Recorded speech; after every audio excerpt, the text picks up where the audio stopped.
In September, we'll have been married for 7 years. And we got married in Cambridge, where she's from, September 15th.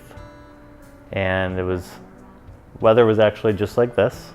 Gorgeous, perfect day, perfect everything. Millie was born in June of 2017, so almost 5 years after we were married. So we were married for a little bit before having her. She'll be 2 in June. She'll be 2 in June.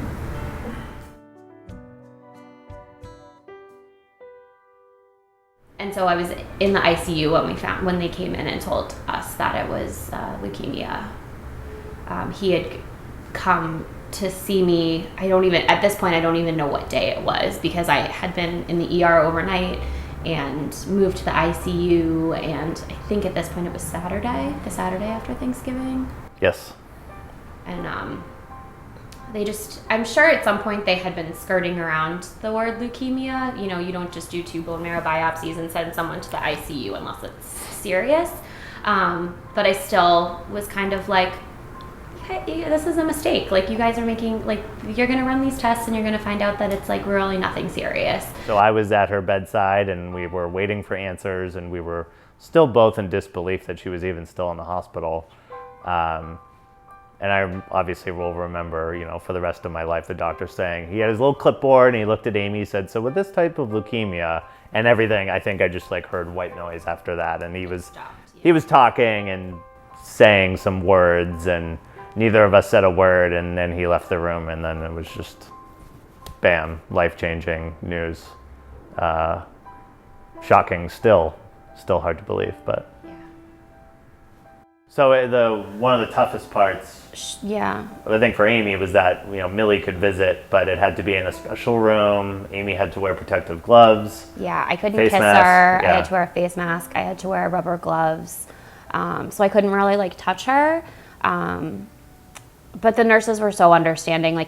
Millie couldn't come on the floor because of just how sick all of the patients are, but they would let her sneak into this little room and. Let her visit, and I would feed her and hang out with her for about 45 minutes, and then they would have to go. The financial toll is insane when you're used to being able to bills just come direct deposit, come right out of your bank account.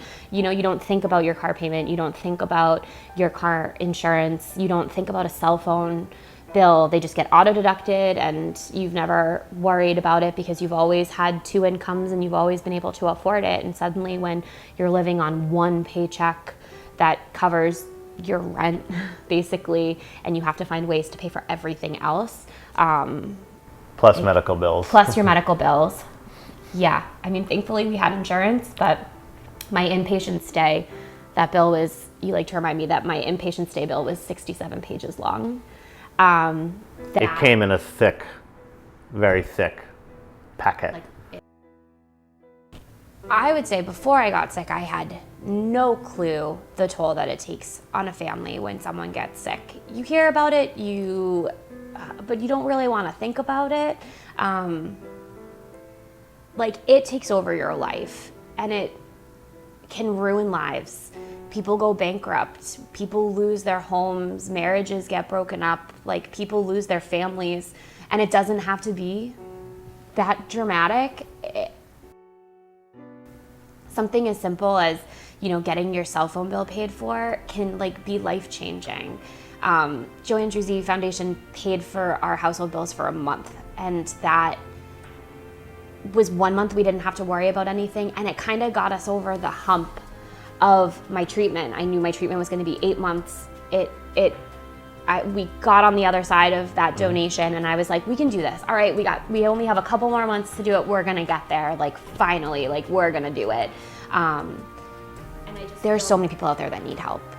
There's so many, and the JAF has helped 10,000 patients. They could probably help 100,000 patients. The need is so great. And so I just hope that people keep giving money so that they can just keep doing the amazing work that they do. And now that we're a part of the JAF family, we're not going anywhere. We're going to keep helping raise more money.